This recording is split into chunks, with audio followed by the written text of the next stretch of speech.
아메리카 원주민 사회에 치명적인 유행병이 그렇게 적었던 또 다른 이유는 유행병의 이상적 번식지인 촌락 발생이 유라시아에 비해 수천 년이나 뒤졌다는 점, 그리고 신대륙에서 도시사회가 형성되었던 안덱스, 중앙아메리카, 미국 북남부 세 지역은 아시아에서 유럽으로 페스트와 인플루엔자, 그리고 어쩌면 천연두까지 전파된 것과 같은 대규모의 신속한 교역으로 연결되지 않았다는 점 때문이다. 결과적으로 유럽인이 아메리카의 열대지방으로 이주하는데 이 주된 장애물이었으며, 파나마 운하를 건설할 때도 가장 큰 장애물이었던 말라리아와 황열 같은 전염병조차 사실은 아메리카의 질병이 아니라 유럽인이 남북 아메리카로 들어왔던 구대륙 열대지방의 세균이 일으킨 질병들이다. 유럽이 남북 아메리카를 정복한 배후에 감춰져 있는 또 하나의 직접적 요인으로 병용균이 버금가는 요인은 바로 모든 기술적 측면의 차이였다. 그리고 궁극적으로 이 같은 차이는 식량 생산에 의존하는 사회, 인구가 조밀하고 경제적으로 전문화되고 정치적으로 중한 집권화하며, 또한 상호작용으로 경쟁하는 의 역사가 유라시아 쪽이 훨씬 더 길었기 때문에 생긴 차이였다. 기술에 대해서는 특히 다섯 분야를 특기할 만하다. 첫째로 금속, 처음에는 구리, 다음에는 청동, 마지막으로 철은 유라시아인의 모든 복잡한 사회에서 1492년에 이미 도구로 사용되고 있었다. 그러나 안데스를 비롯해 아메리카의 몇몇 지역에서는 구리, 은, 금, 합금 등으로 만든 장신구도 사용되었지만, 모든 아메리카 원주민 사이에서 도구의 주재료를 여전히 돌과 나무와 뼈였다. 다만 구리로 만든 도구가 국지적으로 사용될 뿐이었다. 둘째로 군사기술은 유라시아가 남북 아메리카보다 훨씬 강렬했다. 유럽의 주된 무기는 강철로 만든 칼, 창, 단검이었고, 그것을 대포와 소화기가 보충하는 형태였다. 감옥과 투구도 강철, 똥자로 만들거나 사슬을 이어 만들었다. 그에 비해 아메리카 원주민은 강철 대신 돌이나 나무, 안데스에서는 가끔 구리를 쓰기만 했지만, 나무로 만든 곤봉과 도끼, 물매, 활과 화살, 헝겊, 갑옷 등 훨씬 효과가 적은 무기와 방어 장비를 사용했다. 더구나 아메리카 원주민의 군대에는 말에 필적할 만한 동물이 없었다. 말은 공격과 신속한 운송 등 크나큰 가치를 지녔으므로 아메리카 원주민 사이도 말을 갖게 될 때까지 유럽인에게 압도적인 이점을 작용했다. 셋째로 유라시아 사회는 기계를 움직이는 동력 공급원에서도 엄청나게 유리했다. 인간의 근력보다 나는 동력으로 가장 먼저 이루어진 발전은 소, 말, 당나귀 같은 동물을 이용해 쟁기를 끌게 하고 곡물을 갈거나 물을 깃는 일, 밭에 물을 대거나 빼는 일 등을 시킨 것들이었다.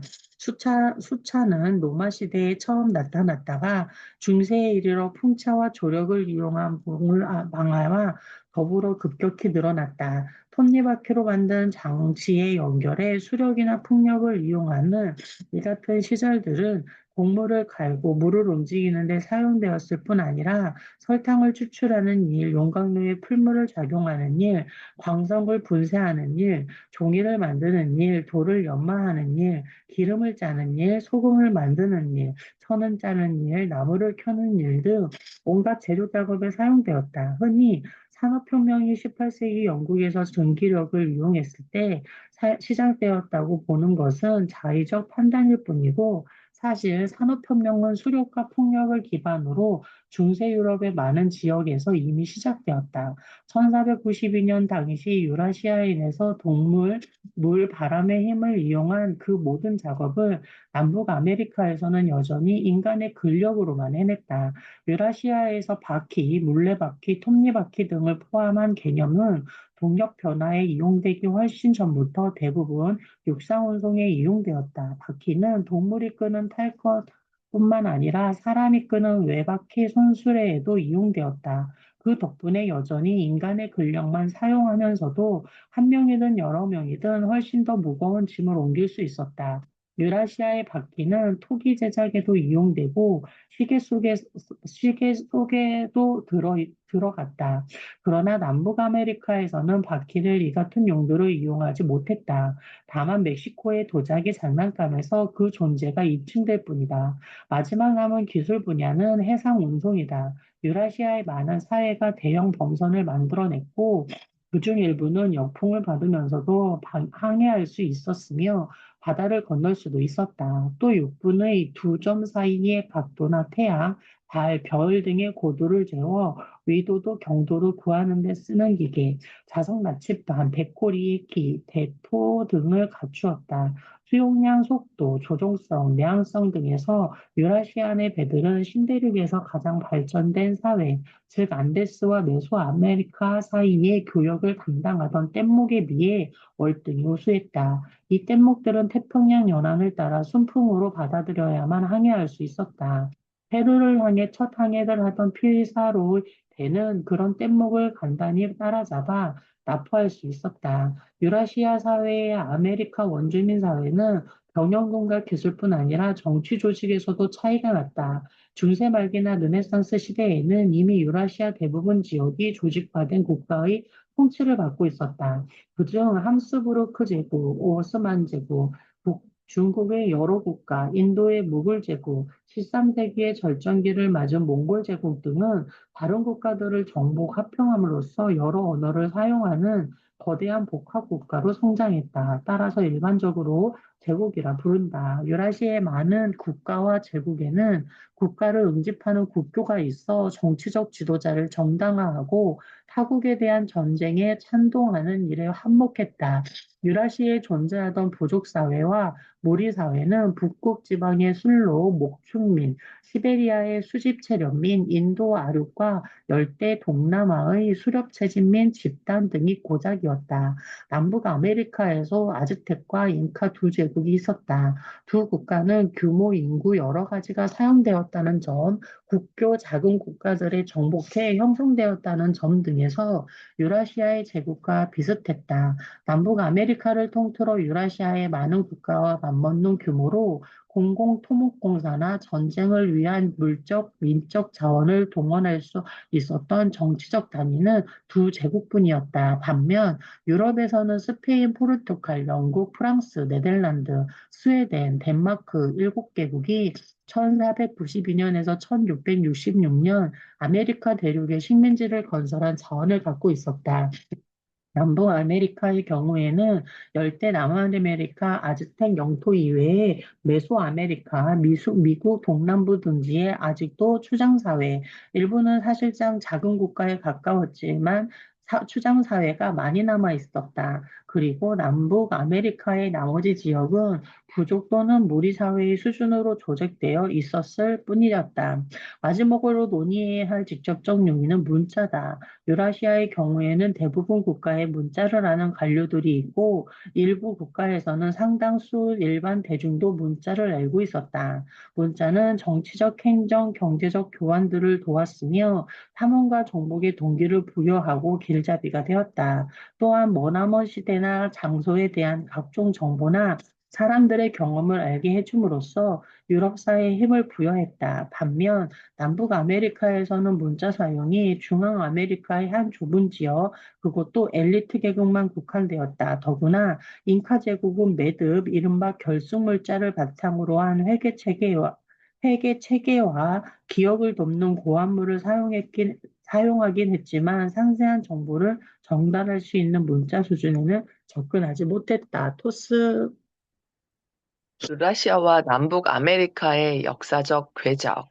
이처럼 콜럼버스 시대에 이미 유라시아 사회는 아메리카 원주민 사회에 비하여 식량 생산, 병원균, 기술, 무기류의 포함, 정치 조직, 문자 등 거의 모든 면에서 크게 유리했다. 이 같은 요소들은 콜럼버스 이후에 발생한 여러 충돌의 결과를 좌우하는 주요 요인으로 작용했다. 그러나 남북 아메리카에서는 적어도 1만 3천 년, 그리고 유라시아에서는 그보다 훨씬 오랫동안 진행되었던 기나긴 역사적 궤적을 놓고 본다면 1492년 당시 이 같은 차이점들은 기껏해야 한 장의 스냅 사진에 지나지 않는다. 특히 남북 아메리카의 경우 1492년에 찍힌 이 스냅 사진은 아메리카 원주민들이 그려온 독자적인 궤적이 종말을 맞이하는 순간을 보여주고 있다. 지금부터 그 두 궤적에서 1492년 이전의 단계들을 더듬어 보기로 하자. 도표 18-1은 동서 각반구의 주요 발생지, 유라시아의 비옥한 초승달지대와 중국, 남북 아메리카의 안데스, 아마존강 유역, 중앙 아메리카에서 핵심적인 발전이 이루어졌던 대략적인 연대들을 정리한 것이다.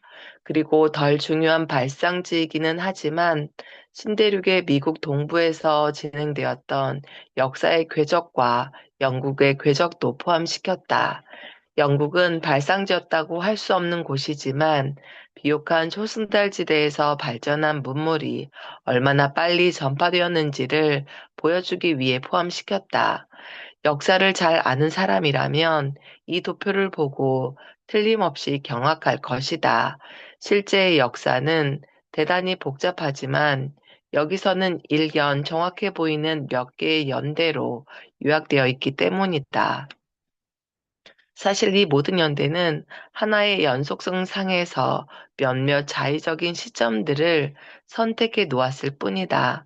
예를 들면 어느 고고학자가 발견한 최초의 금속기 연대보다는 모든 도구 중에서 상당량이 금속으로 만들어졌던 시기가 더 중요하다. 그러나 금속기가 얼마나 많아야 널리 보급되었다고 말할 수 있을까? 더욱이 한 발상지 내에서도 어떤 발전이 이루어진 연대는 지역에 따라 제각기 다를 수도 있다. 예를 들어 안데스 일대에서 토기가 처음 나타난 시기는 에콰도르 해안 지방 BC 3100년이 페루 BC 1800년보다 약 1300년이나 빨랐다. 그리고 토기나 금속 같은 인공물의 연대에 비하여 초장사회의 발생 시기 따위의 연대는 고고학적 기록을 통해 추측하기가 한결 어렵다. 도표 18-1에 표시되어 있는 일부 연대는 매우 불확실하다. 아메리카에서 식량 생산이 시작된 시기가 특히 그렇다. 그러나 이 도표가 단순화된 것임을 염두에 두기만 한다면 두 대륙의 역사를 비교하는 데는 유용할 것이다. 도표에 의하면 식량 생산으로 먹거리가 많은 부분을 충당하기 시작한 시기는 유라시아의 발생지들이 남북 아메리카보다 5천년쯤 빨랐다. 여기서 당장 단서를 달아야 할 필요가 있다. 유라시아의 식량 생산이 앞섰다는 점에서 의심할 여지가 없지만 남북 아메리카에서의 시작 시기에 대해서는 아직도 논쟁이 한창이다. 특히 식물의 작물화 시기에 대해 고고학자들은 멕시코의 콕스카틀란 동굴과 페루의 기타레고 동굴을 비롯한 아메리카 유적지에서 이 도표에 제시된 연대보다 상당히 앞선 증거물들이 발견했다고 주장하곤 한다. 그리고 이 같은 주장들은 현재 몇 가지 이유 때문에 재평가되고 있다. 우선 최근에 농작물의 잔해를 가지고 직접 방사선 탄소 연대를 측정해 보았더니 더러 종전보다 뒤늦은 연대가 나오고 있다. 종전의 연대는 주로 식물의 잔해와 동시대의 것으로 생각되는 옥탄을 가지고 측정한 연대였지만 사실은 동시대의 것이 아닐 수도 있고 비교적 오래된 식물의 잔해는 더러 그것이 농작물이었는지 야생식물을 채집한 것이었는지 불확실한 경우도 있기 때문이다. 그러나 설령 남북 아메리카에서 식물의 작물화가 이루어진 시기가 도표 18-1에 제시된 연대보다 앞섰다고 하더라도 어쨌든 인간이 섭취하는 열량의 대부분을 농업에서 충당하고 그로 말미암아 정중형 생활의 바탕이 마련된 시기가 마련된 시기를 따진다면 아메리카의 발생지들이 유라시아의 발생지들보다 훨씬 뒤늦었던 것만은 사실이다. 5장과 10장에서 보았듯이 각 대륙에서 식량 생산을 처음으로 시작하여 전파시키는 발생지 역할을 했던 곳은 비교적 조그마한 몇 지역뿐이었다. 유라시아에서는 바로 비옥한 초스달지대와 중국이 그런 발생지였으며 남북 아메리카에서는 안데스와 아마존강 유역, 중앙 아메리카, 미국 동부 등이었다. 핵심적인 발전이 전파된 속도는 특히 유럽의 경우에 잘 파악되어 있다.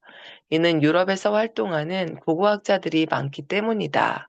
도표 18-1에도 나타나 있듯이 비옥한 초스달지대의 식량 생산과 촌락 생활이 영국에 도달하는 데 걸린 시간은 아주 길었지만 5천년, 그 이후 영국이 추장사회, 국가, 문자, 특히 금속기를 받아들이는 데 걸린 시간은 훨씬 짧았다.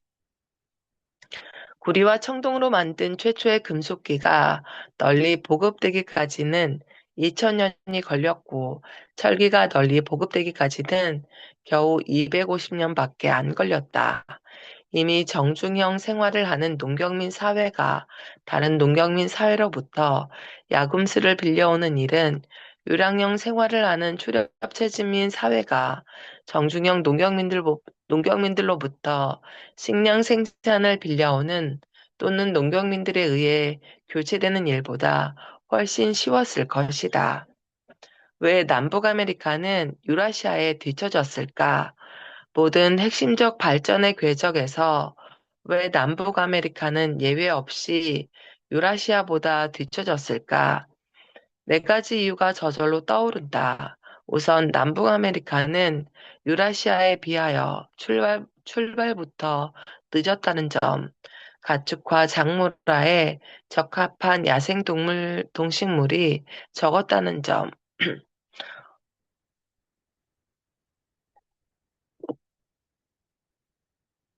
확산에 장애물이 많았다는 점, 그리고 아마도 인구가 조밀한 지역들이 비교적 좁았거나 고립되어 있었다는 점이다.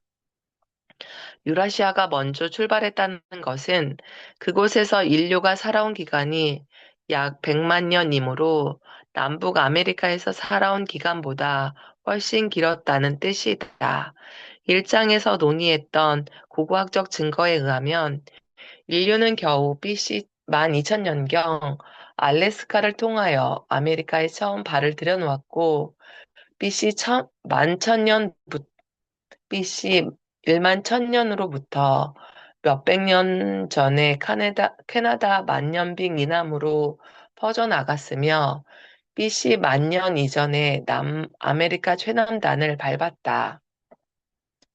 그전부터 남북 아메리카에 인류가 살았다는 주장도 있지만 논쟁이 계속되고 있는 이 주장들이 설령 옳다고 하더라도 클로비스 시대 이전에 살았다는 이 사람들이 무슨 까닭에서인지 분포 지역이 매우 드물었다. 또한 구대륙에서처럼 홍적세의 수렵체지민 사회가 번창하여 인구가 늘어나고 기술과 예술이 발전하지도 못했다. 클로비스인에서 비롯된 수렵체지민들이 남아메리카 남북에 막 도달하고 나서 겨우 1500년이 지났을 무렵 비옥한 초승달 지대에서는 이미 식량 생산이 시작되고 있었다. 이렇게 유라시아가 먼저 출발한 것은 여러 결과를 낳았겠지만 그중 몇 가지는 한 번쯤 짚고 넘어갈 필요가 있다. 첫째, BC 1만 1000년 이후 남북 아메리카의 사람들이 두루 퍼지기까지 과연 오랜 시간이 걸렸을까? 대략적인 횟수만 짐작해 보더라도 그 정도는 남북 아메리카에서 식량을 생산하는 촌락 발생이 5천년이나 뒤처지게 만든 주요한 요인이 아니었음을 알 수 있다. 토스. 일장에서 계산해 보았듯이 처음엔 단 100명의 아메리카 원주민 개척자들이 지금의 캐나다 국경을 넘어 미국 땅에 진입했고 그들이 해마다 겨우 1%의 비율로 증가했더라도 남북 아메리카 전역의 수렵 채집인들이 포화 상태에 이르기까지는 채 1000년도 안 걸렸을 것이다. 그리고 그들이 매달 1.6km씩만 남아했다고 쳐도 700년이면 충분히 남아메리카 최남단에 도달하고도 남았을 것이다. 더구나 이 정도의 전진 속도와 인구 증가는 실제로 사람이 아주 살지 않거나 인구가 희박한 땅에 새로 들어갔던 사람들의 그것과 비교하면 오히려 아주 낮은 수준이다. 그러므로 최초의 이주민들이 도착하고 나서 불과 몇백 년 이내에 남북 아메리카에 는 이미 수렵 채집인들이 두루 퍼졌을 것이다. 둘째, 5천년이나 뒤처진 이유 중에서 큰 부분을 차지하는 것이 과연 최초의 아메리카인들이 그곳에서 발견했던 새로운 동물종, 식물종, 암석류 등을 파악하는 데 걸린 시간이었을까? 만약 이 경우에도 뉴기니 및 폴리네시아의 수렵 채집인이나 농경민의 낯선 환경이 들어갔을 때의 상황으로부터 유추하여 판단할 수 있다면 뉴질랜드의 마오리족 이주민이나 뉴기니 카리무이 분지의 투타웨족의 이주민처럼 아메리카로 이주한 사람들이 가장 쓸모있는 암석들을 찾아내고 야생 동식물 중에서 유용한 것과 유독한 것을 가려내는 데에는 100년만으로 충분하고도 남을 것이다. 셋째로 유라시아인들은 그 지역에 적합한 기술을 발전시키는 일에서 또 출발이 더 빠르지 않았을까? 비옥한 초승달 지대와 중국의 초기 농경민들은 이미 행동 면에서 현생 인류였던 호모사피엔스가 수십만 년에 걸쳐 그 지역의 자원을 이용하면서 발전시킨 기술을 고스란히 물려받았다. 비옥한 초승달 지대의 최초의 공유 농경민들은 과거 수렵 채집민들의 야생 공유를 이용하기 위해 발전시켜 놓은 돌랏이나 지하 저장실을 비롯한 기술들을 그대로 이용할 수 있었던 것이다. 그러나 남북 아메리카 최초의 정착민들이 알래스카에 가져온 장비들은 시베리아 북극 지방의 툰드라에 적합한 것들이었다. 따라서 정착민들은 새로운 생식지를 만날 때마다 그곳에 알맞는 장비를 새로 발명해야 했다. 그 같은 기술의 지체는 아메리카 원주민들의 발전을 지연시키는 큰 요인으로 작용했을 것이다. 아메리카 원주민들의 가축화, 작물화, 경쟁력. 그러나 더욱 명백한 지연 요인은 가축화, 작물화할 만한 야생동물들의 문제였다. 6장에서도 논의했듯이 수렵 채집인들이 식량 생산을 시작한 까닭은 까마득한 후손들에게 주어질 잠재적인 혜택을 미리 내다보았기 때문이 아니라 초기의 식량 생산의 수렵 채집 생활에 비해 점점 더 많은 이점을 갖기 시작했기 때문이다. 비옥한 초승달지대와 중국에 비해 남북 아메리카에서는 초기 식량 생산이 수렵 채집에 대해 경쟁력이 부족했는데 거기에는 가축화할 만한 야생 포유류가 거의 없었다는 탓도 있었다. 결국 아메리카의 초기 농경민들은 여전히 야생동물에서 동물성 단백질을 섭취해야 했으므로 수렵 채집인을 겸할 수밖에 없었다. 반면에 비옥한 초승달 지대와 중국에서는 식물의 작물화가 이루어지고 머지않아 동물의 가축화도 이루어져 식량 생산 체계가 갖추어졌으므로 곧 수렵 채집을 앞질렀다. 더구나 유라시아의 가축들은 비료를 제공하고 나중에는 쟁기까지 끌어줌으로써 유라시아에서 농경의 경쟁력을 한층 더 높여주었다. 아메리카 야생식물의 특징도 식량 생산의 경쟁력을 떨어뜨리는 역할을 했다. 이 같은 결론이 가장 뚜렷하게 나타나는 곳은 미국 동부다. 여기서 작물화된 농작물은 연함은 개도 안 되고 그 속에서 종자가 작은 공유는 있어도 종자가 큰 공유나 콩류, 섬유작물, 과일 및 견과나무 등은 전혀 없다. 이는 중앙아메리카의 주식이었던 남북아메리카의 다른 지역에도 전파되어 지배적인 농작물이 된 옥수수의 경우도 뚜렷하다. 비옥한 초승달지대의 야생밀과 보이는 몇 가지 작은 변화만으로도 몇백 년 사이에 농작물로 진화할 수 있었지만 야생 테오신트가 옥수수로 진화되는 데에는 수천 년이 걸렸을 것이다. 우선 종자 생산을 위한 에너지 투자량과 생식 상태의 파격적인 변화가 필요했고 돌처럼 단단한 껍질을 없애야 했으며 옥수수 한 자루의 크기도 엄청나게 커져야 했다. 결과적으로 아메리카 원주민들이 식물을 작물화하기 시작한 때가 종전에 믿고 있던 시기보다 나중이었다는 최근의 견해를 인정하더라도 중앙아메리카, 안데스 내륙, 미국 동부 지역에서 식물의 작물화가 시작된 시기 BC 3000에서 2500년경과 1년 내내 상주하는 촌락이 널리 형성된 시기 BC 1800에서 500년경 사이에는 1500년이나 2000년쯤의 간격이 있었을 것이다. 아메리카 원주민들에게서 농경의 의미는 오랫동안 수렵 채집에 의한 먹거리를 약간 보충하는 정도에 불과했으며 많은 인구를 뒷받침할 수도 없었다.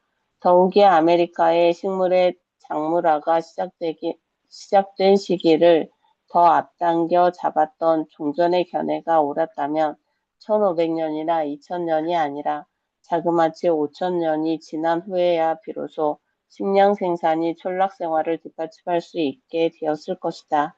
이와 대조적으로 유라시아의 많은 지역에서는 식량 생산이 시작된 시기와 촌락이 형성된 시기 사이에 간격이 별로 없었다.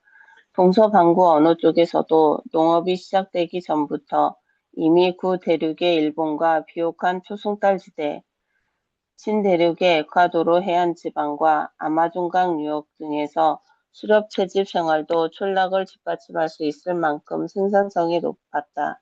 신대륙의 가축과 농작물이 갖고 있던 한계는 아메리카 원주민 사회가 유라시아로부터 또는 아메리카의 다른 지역으로부터 새로운 농작물이나 가축을 받아들였을 때 일어났던 변화에도 알 수 있다. 미국 동부와 아마존강 유역에 옥수수가 도착했을 때 안데스 남부에서 가축화된 라마가 안데스 북부에 도입되었을 때 남북 아메리카의 여러 지역에 말이 나타났을 때 등이 그 예다. 유라시아의 문물 확산을 도운 동서축 방향.